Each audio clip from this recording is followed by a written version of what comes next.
통해서 이 시간에 사사 운례를 통해서라는 말씀으로 잠시 은혜를 받기를 원합니다. 우리가 이스라엘에 보면 히브리인들은 이 성경 다음에 이 탈무드를 가장 중요하게 생각합니다. 그 탈무드의 내용 가운데에 노아 홍수 때에 모든 짐승들이 다 단짝을 이루어서 방주에 들어왔습니다. 노아가 지켜보고 있는데 들어오는데 한 사람이 하나가 이 선이 혼자서 끄벅끄벅 들어오는 거예요. 그래서 노아가 하는 말이, 야, 너 왜 혼자 들어오냐? 둘이 들어와야 되는데 이 짝은 어디 갔냐? 짝 찾아와. 이런 거예요. 그러니까 이 선이 가가지고 짝을 찾아내니까 뭘 찾겠어요? 선의 짝이 누구예요? 악이요. 그 악을 찾아가 끄벅끄벅 들어왔다. 이런 말이 있습니다. 이것은 하나의 꾸며낸 이야기라고 생각합니다. 이유가 어찌됐든 간에 분명한 것은 이 땅의 선과 악이 함께 공존하게 된 것은 인간의 타락의 결과라고 말을 할 수 있습니다. 오늘 본문 말씀에 보면 이스라엘 자손이 여호와의 목전에서 악을 행하여 했습니다. 하나님 앞에서 악을 행했다. 이런 말이에요. 그러니까 자기들의 하나님을 어떻게 했습니까? 잊어버리게 됐다. 하나님을 섬기는 백성이 하나님의 섬기는 백성답지를 못했다. 이런 말씀이 되겠습니다. 하나님을 잊어버렸기 때문에 무엇이 찾아왔느냐? 악을 행하는 것이 찾아왔다. 이 말. 악한 일을 해놓고도 이것이 악한 것이지 악하지 않는 것이지 구분할 줄 모르는 이것이 병이요 큰 병이라고 할 수 있습니다. 여기 잊어버렸다는 말은 다른 말로 표현하면 잘못 놓았다 이러한 뜻이 되겠습니다. 하나님을 잊었다는 이 말이 잘못 놓은 건데 어떻게 잘못 놓았느냐? 물건을 분명히 왼쪽에 놓아야 할 물건은 왼쪽에 놓아야 쓰기가 편해요. 그런데 왼쪽에 놓아야 할 물건이 오른쪽으로 갖다 놓은 거예요. 또 오른쪽에 놓아야 할 물건이 왼쪽으로 갖다 놨다 이 말이에요. 그러니까 쓰기에 너무나 불편한 존재가 되었습니다. 이처럼 이스라엘 백성이 하나님을 자기 마음 중심에 모시고 살아야 하는데 저들이 마음 중심에는 하나님이 없어져 버렸어요. 하나님이 빠져버렸습니다. 그래서 외형적으로 하나님을 섬기는 척하는 이와 같이 외식적으로 이와 같이 되어지니까 결국은 어떻게 되냐? 하나님을 망각하는 것을 가리킨다고 성경은 말합니다. 여러분, 우리의 마음속에 하나님을 모시지 않으면 뭐가 찾아오냐? 사단이 찾아와서 우리를 죄를 짓게 만드는 것입니다. 백성들이 하나님을 잊어버리고 바알과 아세라를 섬겼다고 오늘 본문은 말씀을 합니다. 이 바알과 아세라는 풍요의 신입니다. 그리고 다신입니다. 이는 자식을 많이 낳게 해달라고 하는 그렇게 비는 신이라고 할 수 있습니다. 현대인의 마음속에도 똑같다고 생각합니다. 성공이라고 하는 것이 풍요라고 하는 이러한 것들이 자기들의 마음속에 가득 차 있기 때문에 하나님을 떠나버리는 안타까운 일들이 생기게 되어집니다. 오늘 본문 말씀에 보면 하나님의 목전에서 악을 행하여 하나님을 잊어버린 백성들에게 여호와께서 진노하심으로 자기 백성들이지만 메소포타미아 왕 구산 리사다임의 손에 파셨다라고 말씀을 하고 있습니다. 자기 백성을 악한 왕 구산 리사다임의 손에 넘겼다 이러한 말씀이 되겠습니다. 이 왕에 대해서 성경은 여러 군데 기록되어 있지 않습니다. 오늘 본문 말씀에 기록되어 있는데 구산 리사다임이라는 이 말은 두 배나 악한 왕을 말씀을 하고 있습니다. 그렇다고 한다면 이 짧은 본문 가운데서도 이 말씀이 네 번이나 강조한 것을 보아서 아마 이 구산 리사다임 왕은 아주 못되기로 유명하고 아주 악한 왕이 아닌가라고 생각이 되어집니다. 이스라엘 자손이 얼마나 어렵고 힘이 들었으면 하나님께 부르짖어 기도했겠습니까? 왜 하나님은 자기 백성을 이방 나라에 이와 같이 팔아넘겼느냐 이 말이에요. 손에 파셨다 이 말이에요. 이 말은 노예로 이와 같이 팔았다 이런 말. 우리가 하나님의 징계에 대한 이와 같은 신앙의 이해가 이것을 보고 깨달을 질 수가 있어야 됩니다. 어린아이 때는 내가 원하는 대로 부모가 해주면 고마운 줄 알고 부모 은혜 아이고 엄마 고마워 뭐 이렇게 합니다. 그러다가 엄마가 아버님은 부모가 잘못하고 이제 매로 치면 나를 미워하는 것보다 이렇게 생각해야 돼요. 더 이상 생각하지 않습니다. 그러나 그 본인이 크고 결혼을 하고 자식을 낳고 길러보고 나면 그때서 아하, 우리 부모님들이 그때 나를 부지런을 하고 매로 때린 것은 나를 미워서 그런 것이 아니고 나를 너무너무 사랑했기 때문에 그러한 것이구나 하는 것을 깨달아지게 됩니다. 똑같은 원리라고 생각합니다. 우리의 신앙생활에도 어린아이 초보의 신앙을 가지고 처음 교회 나왔을 때 모든 일들이 하나님 은혜로 차곡차곡 진행이 되면 좋은데 그렇지 못하고 처음 교회 나오려고 하니까 이와 같이 여러 가지로 어려움이 한두 가지가 아닙니다.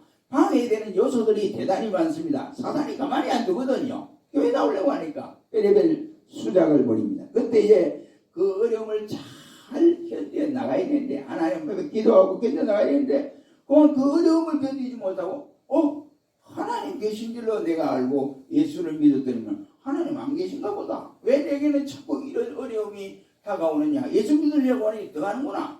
차라리 절에 가든지 안 믿든지 이러면 괜찮을 거 아니냐. 이러고 낙심을 해서 돌아서는 이와 같은 안타까운 신자들이 없지 않아 있습니다. 그러나 성숙한 신자는 모든 것을 하나님의 주권으로 생각을 하고 어떠한 경우에든지 하나님의 뜻이 무엇인가, 왜 하나님이 내게 이 사건을 주셨는가, 하나님이 왜 나로 인하여 이 사건을 접하게 했는가를 깨닫고 배후에 역사하시는 하나님의 천지와 능력을 다시 한번 찾아 하나님을 사랑하게 되는 것입니다.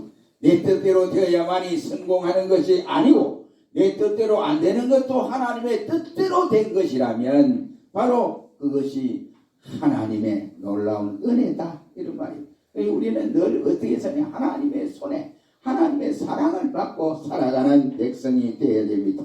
그래서 히브리서 12장 5절로 6절 말씀에는 내 아들아 주의 징계하심을 경히 여기지 말며 그에게 꾸준함을 받을 때에 낙심하지 말라. 주께서 그 사랑하는 자를 징계하시고 그 받으시는 아들마다 채찍질하심이라 라고 말씀을 합니다.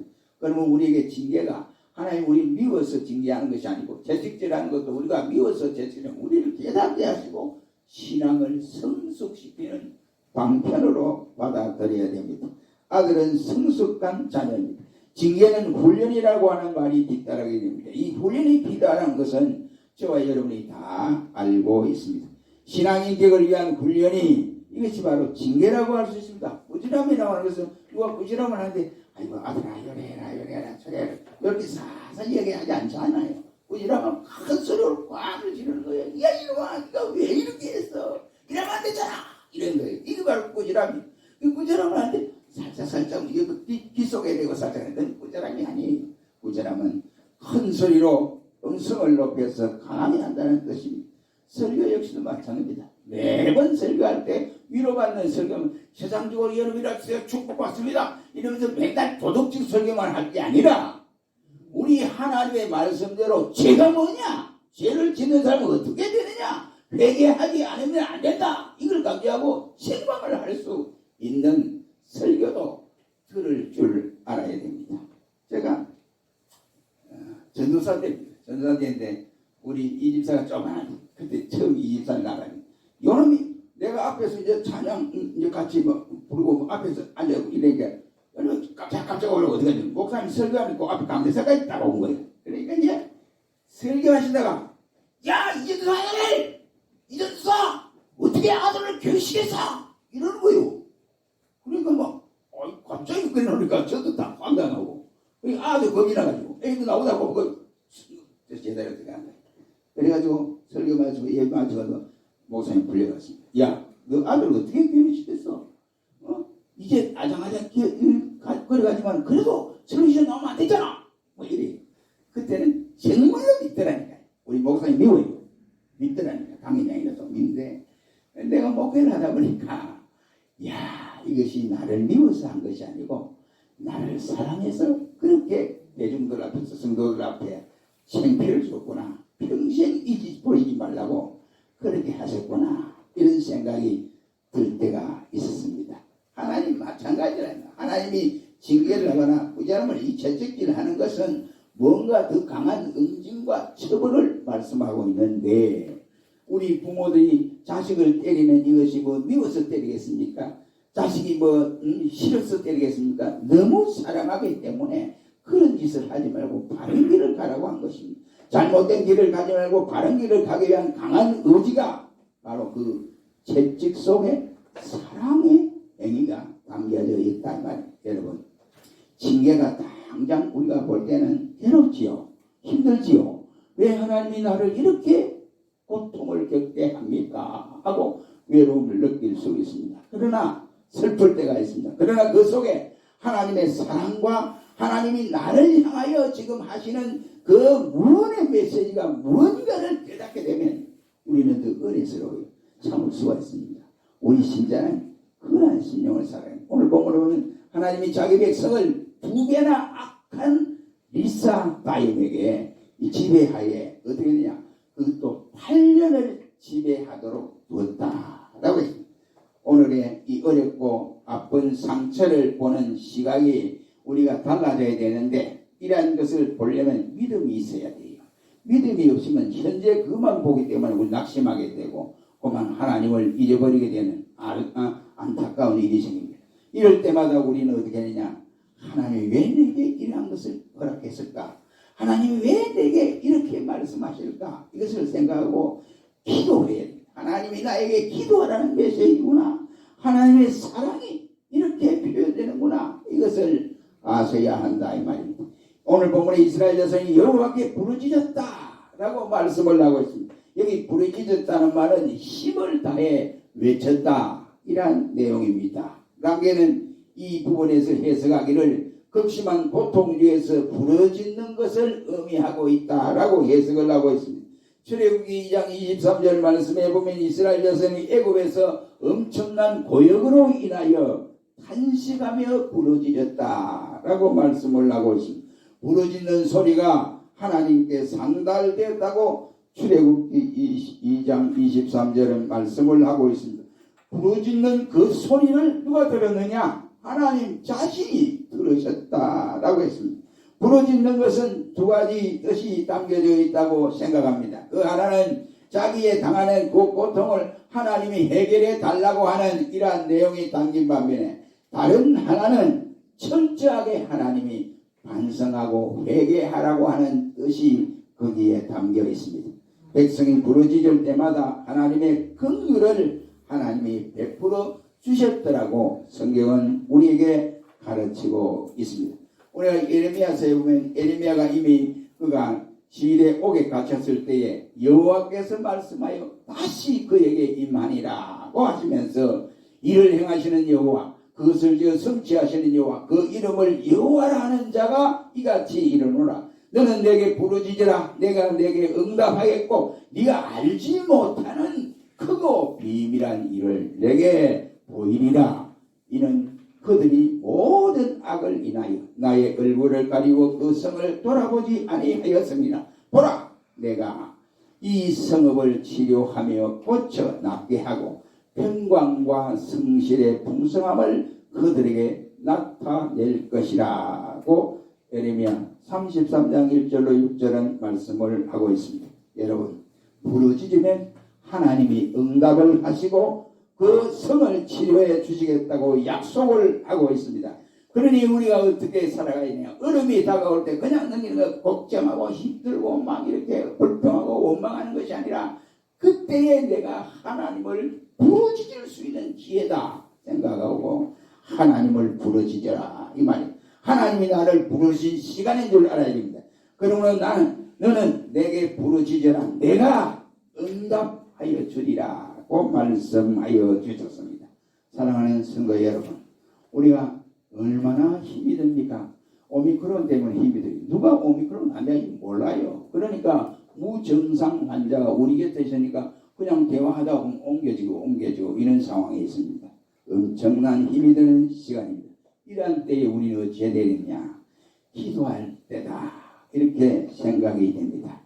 우리는 이와 같이 늘 하나님 앞에 오늘 본문의 말씀처럼 백성들이 부르짖을 때 하나님이 어떻게 했느냐? 한 구원자를 세워주셨는데 9절 말씀해 보니까 그가 갈렙의 아우요 그나스의 아들 온니엘이라 했다고 말씀을 하고 있습니다. 이 온니엘은 처음 사사된 사람입니다.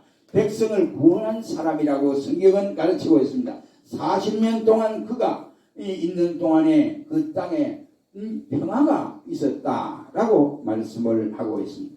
온니엘이라는 사람이 어떤 사람이냐?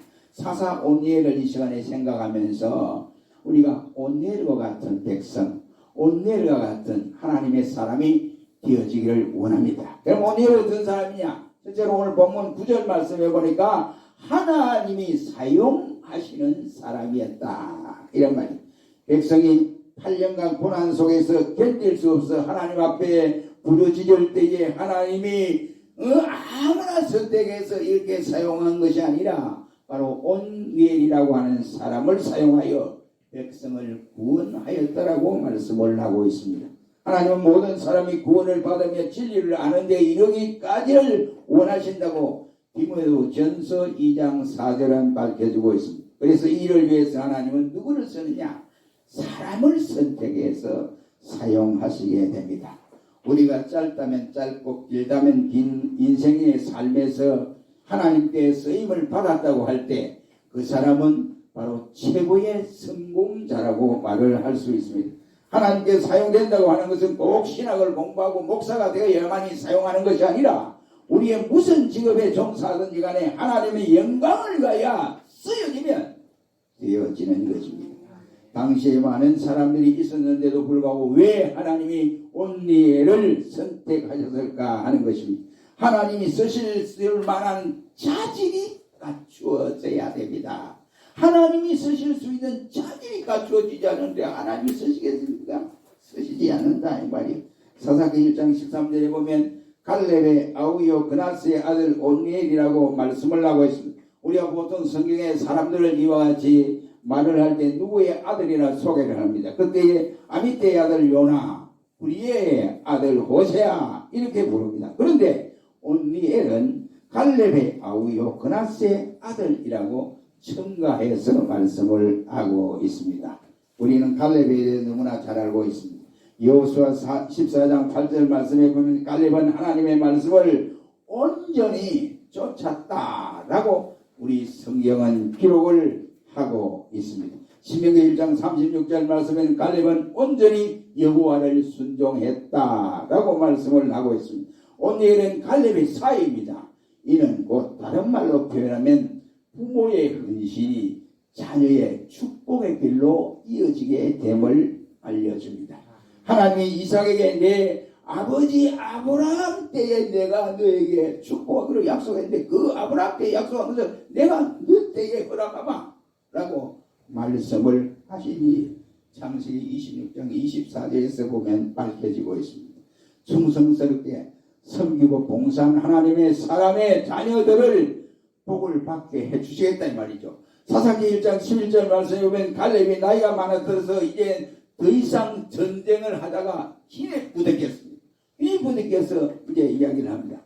여러분 백성들이요, 저 이사다임을 쳐서 바로 승리하는, 전쟁에서 승리하고 돌아오는 자에게 내 딸, 내 동료종이요 하나밖에 없는 저 딸, 바로 저 딸을 익사를 너에게 주겠다. 누구든지 전쟁에 나 승리하고 돌아오면 좋다 이랬습니다. 그때 그 소리를 듣는 온니엘이 내가 가겠습니다 라고 해서 전쟁에 참여하게 되었습니다.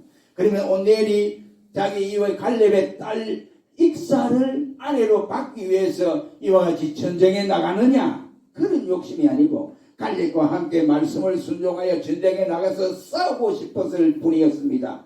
작은 일에 충성할 때 하나님은 큰 것까지도 맡기신다고 말씀을 하고 있습니다. 이 말씀을 여러분 믿으십니까? 그렇다면 여러분들이 하나님 앞에서 온전히 말씀대로 순종하세요. 순종이 제사보다 낫다고 말씀하지 않고 있지 않습니까?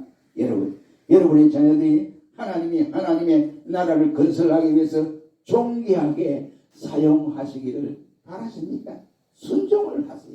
순종하면 됩니다. 왜 하나님이 그 많은 사람들 가운데 온니엘을 사용했느냐? 이 온니엘은 헌신적인 사람입니다. 여러분 전쟁에 나간다. 이 쉬운 일이 아니죠. 왜? 나가서 죽을는지 살는지 알 수가 없어요. 그런데 그 전쟁에 나가서 내가 나가겠습니다 라고 자원했다고 하는 것은 헌신적인 삶을 사는 사람이다 이런 말이에요. 하나님이 어떤 사람을 씁니까? 바로 이런 사람을 순종하는 사람, 하나님 앞에 정말로 자기의 마음과 몸과 모든 것을 내어놓고 헌신하는 이런 사람을 쓰신다 이 말이에요. 우리 모두가 하나님이 귀하게 쓰시는 종들이 되시기를 주의 이름으로 축원합니다. 두 번째는 하나님의 신이 함께하는 사람이라고 9절 10절 말씀에 밝혀집니다.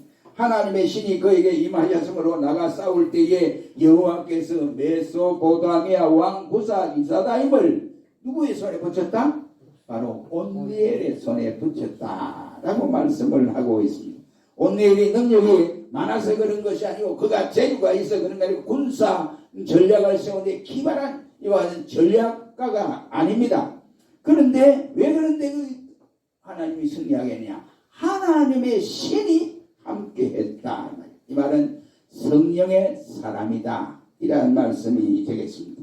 사도들 여러분 보십시오. 사도들은 결코 능력이 많은 사람들이 아닙니다. 우리와 똑같은 사람입니다. 그런데도 저기 그 시대 때마다 선택함을 받아서 하나님의 일을 강하게 능력 있게 감당할 수 있었던 것은 하나님의 신이 그들과 함께 하셨기 때문입니다.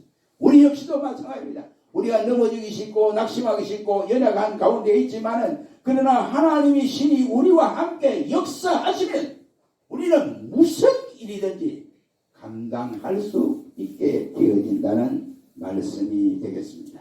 그러므로 하나님의 성령이 임하는 사람이 되시기를 바랍니다. 예수님께서 제자들을 파송하셨을 때에 그들에게 권능을 주었습니다. 그래서 저들이 나가서 복음을 전하며 귀신을 쫓아내고 병자를 고치시고 능력을 행하도록 했습니다. 그때 예수님 말하기를 너희를 넘겨줄 때 또 어떻게 또는 무엇을 말할까 염려하지 말아라. 그때 무슨 말을 하든지 내가 주리니 말하는 일은 너희가 아니라 너희 속에 말씀하시는 이 곧 하나님의 성령이시니라 했습니다. 그러니까 복음을 전해 나가는데 무슨 말 하는지 걱정할 필요 없고 그 말할 수 있도록 그 입을 열어서 말하게 하신 일은 너희가 아니라 성령 하나님이다 이라는 말씀이 되겠습니다. 세상에는 여러분 재주도 많고 능력도 있고 모든 면에서 뛰어난 사람들이 있으나 그것 가지고 세상의 제약을 이기는 사람은 아무도 없습니다. 하나님의 신이 임할 때 하나님의 사람이 되어야 된다. 하나님의 성령의 사람이 될 때 가능하다면 사람은 두 가지라고 생각합니다. 첫째는 악의 도구로 쓰이는 사람이 있고 그래 악의 마음을 품고 살아가는 사람이 있는 반면에 성령의 역사하심을 따라 성령의 사람이 있다 이란 말이에요.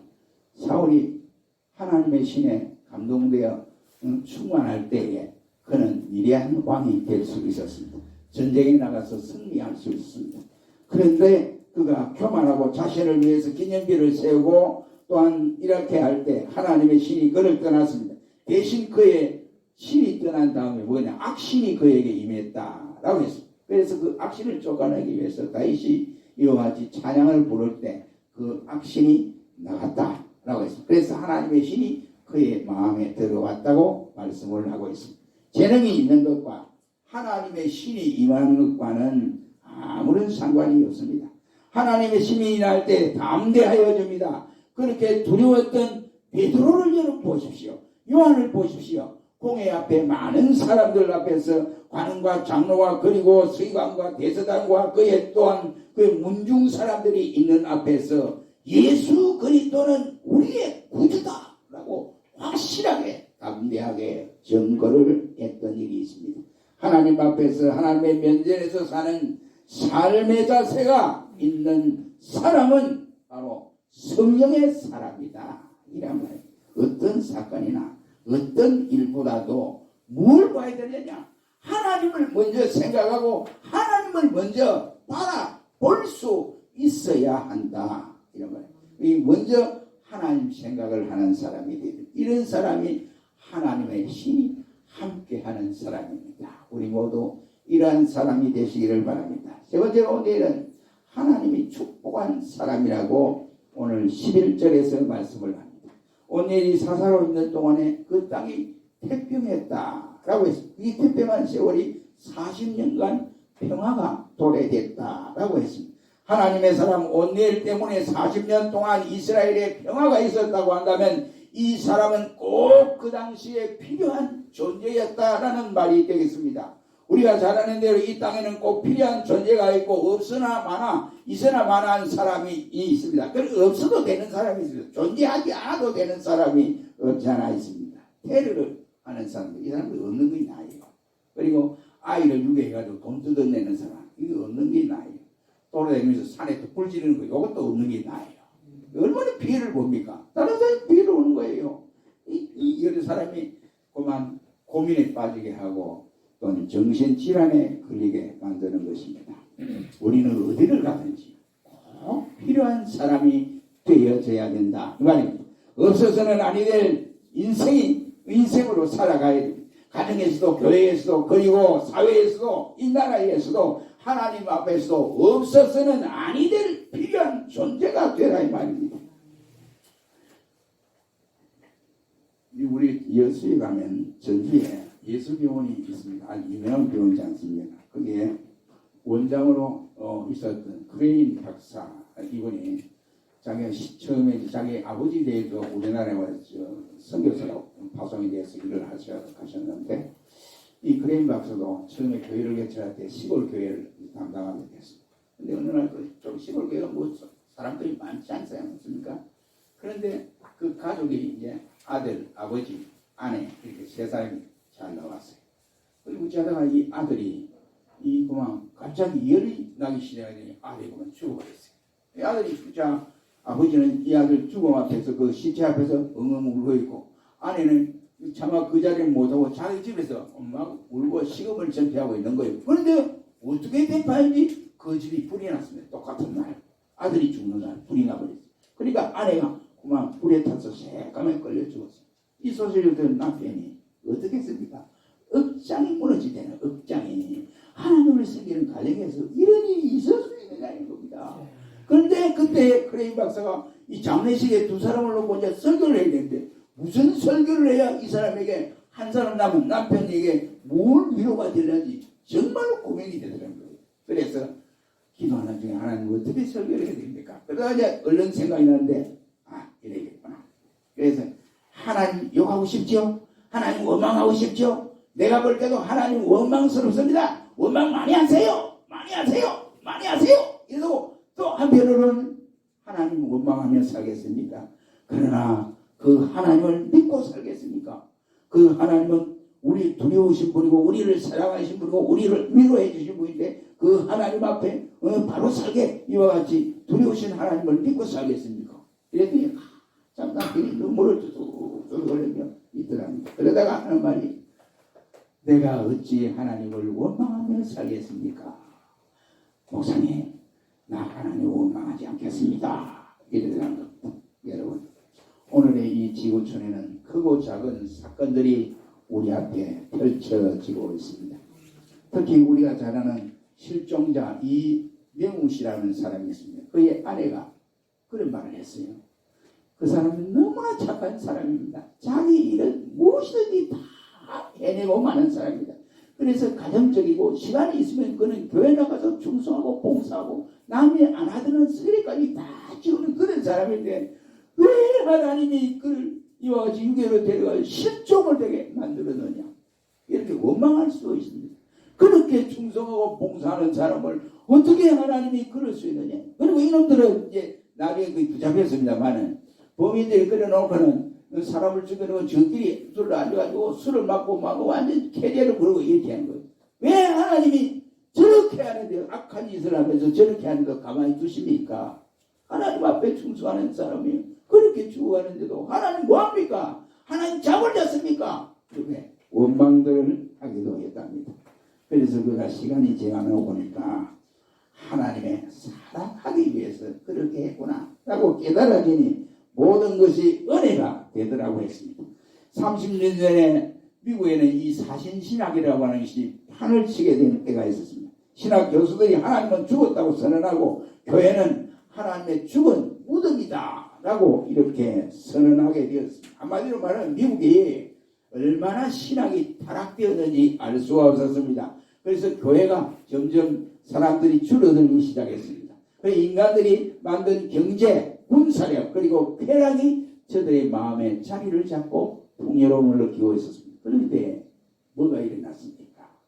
바로 무역센터 파괴가 일어났습니다. 그때의 부시는 어제 그 뉴스에 보니까 유명한 대통령하고 나왔는데 잠시 나왔는데 부시는 그 현장에서 마이크를 들고 소방서 옆에 이렇게 손을 안고 있으면 사랑하는 미국인 시민 여러분, 국민 여러분, 우리가 이겨낼 수 있습니다. 우리가 기도하게 하고 방관하고 아니라고 이렇게 되니까 하나님의 이것을 통해서 우리에게 깨닫게 했습니다. 기도하면 우리는 승리할 수 있습니다. 다시 재건될 수 있습니다. 내가 백악관에서 기도하겠습니다. 여러분이 나를 위해서 기도하고 이 나라를 위해서 기도하십시오 라고 강조를 했습니다. 지금 미국이 어떻게 됐습니까? 그 이후로 그 교회를 등진 사람들이 교회로 모여들기 시작하고 신실하게 이와 같이 하나님이 죽었다고 하는 것이 쏙 들어가고 죽었습니다. 하나님이 기도하기 위한 방편으로 이 사건을 주셨다라고 부시는 생각하고 있습니다. 오늘의 이 시대는 사사시대와 같은 시대라고 할 수 있습니다. 하나님을 잃어버리고 풍요의 신을 따라가다가 엄청난 매를 맞고 말았습니다.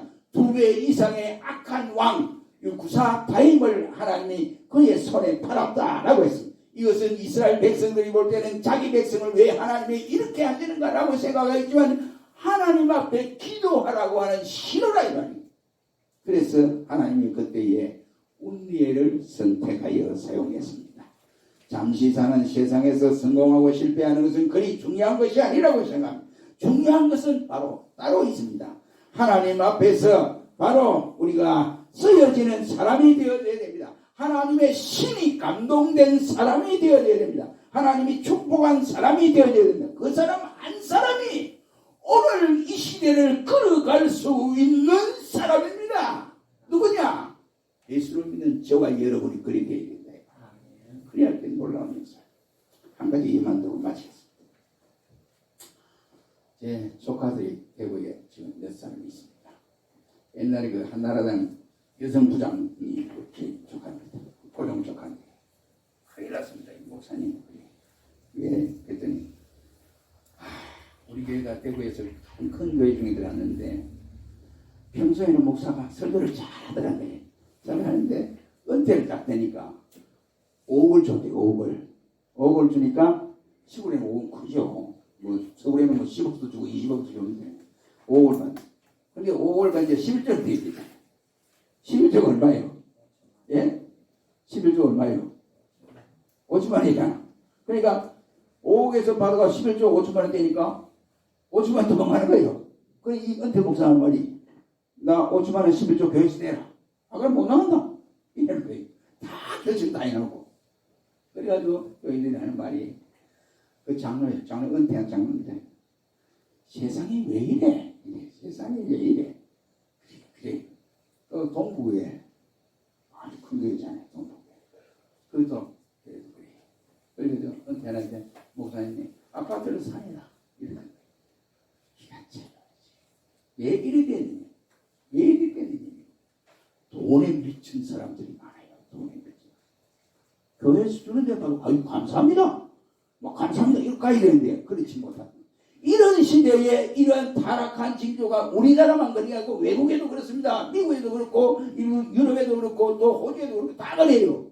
목사들이 이런 상황에 있는데 우리가 그 소리를 들을 때마다 이야 참 그 시대가 어찌 그러노? 이거 끝낼 것이 아니라 기도해야 할 일이 아니냐 말이에요. 기도해야 할 일이 아니냐 말이에요. 우리는 이러한 시대의 소리를 들으면서 지금 내가 기도할 때구나 하고 생각하고 운니엘과 같은 사람이 되어 하나님 앞에 마지막 시대에 크게 쓰임받는 종들이 되시기를 주의 이름으로 축원합니다. 기도하겠습니다. 시대가 점점 안을해지고 어려움을 더하고 우리가 볼 때 너무나 경건 위주로 나가지 아니하고 세상 위주로 나가는 이 시대에 하나님이 온니엘과 같은 사람을 구하는 줄을 믿습니다. 우리 모두가 이 시대에 온니엘과 같은 사람이 되어 하나님 앞에 더 크게 쓰임받는 종들이 되도록 축복하여 주시옵소서. 예수님 이름으로 기도하옵나이다. 아멘. 찬송 부르겠습니다.